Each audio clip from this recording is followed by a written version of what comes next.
off the ward. He winked, and I could feel the fear lurking inside him. Daphne straightened her back towards him. Hey, Matthew. Matthew walked past me and hugged her. Hey, babe. I leaned back, waiting for them to break up their hug. Matthew unzipped his backpack. Mom sent sandwiches, and before you say anything, I know. He handed me one.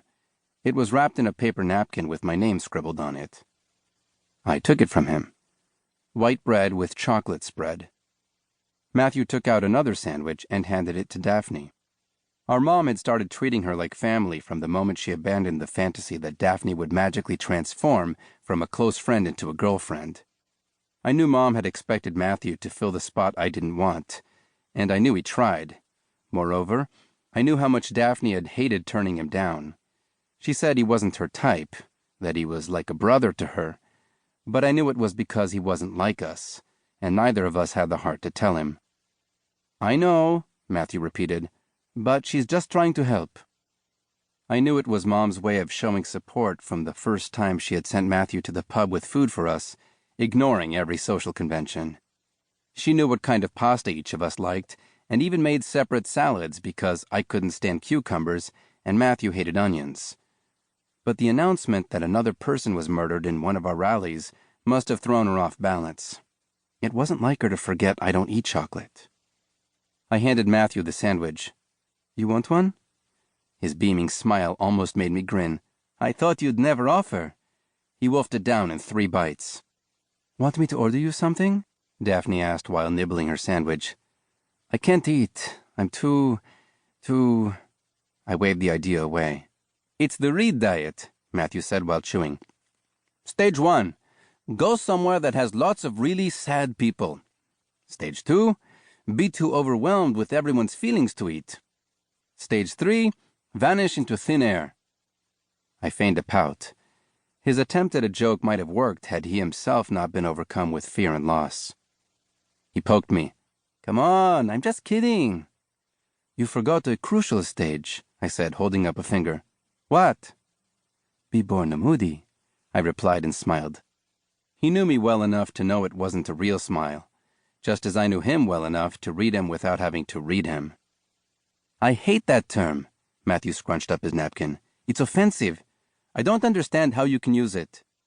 It's called reappropriation, I said, wearing my pedagogical face. You take a derogatory term and turn it into a, oh, hush already, Daphne interrupted me, slapping my knee. I'd seriously advise hitting unsubscribe to all those overbearing online groups of yours. She shot Matthew a look. So anyone you like? Matthew grimaced. No, but I'll take what I can get. I looked at Daphne and sighed. You really think this is an appropriate time for this? Poor Matthew, Daphne giggled, ignoring me. Matthew stuck the crinkled napkin in his backpack and said, The girl behind you is cute. I sighed again, louder this time, and turned around. Forrest and Aurora were making out on the couch behind us, his fingers running through her hair. Daphne and I met them during our college days, and the 4 of us have been friends ever since. He was a chubby redhead, and she was built like a beanstalk, almost devoid of feminine features. They had been marching close to us only seconds before the murder, Forrest making sure I was drinking enough because it was a hot day. Matthew was probably referring to the girl wearing the Peace Starts Within shirt, who was visibly ignoring all the men trying to chat her up. Next to her sat a scrawny, pasty-looking guy who seemed vaguely familiar. I was busy trying to remember where I knew him from when the woman sitting on the other side looked up, and our eyes met. I froze. Ivy, I said. Where? Matthew sprang up. She was wearing a blue shirt with a white ribbon, hair pulled back into a ponytail. She looked away and said something to the guy sitting next to her, her brother. He's cute, Daphne said. Don't go there. He's not for you. Daphne kept looking at them.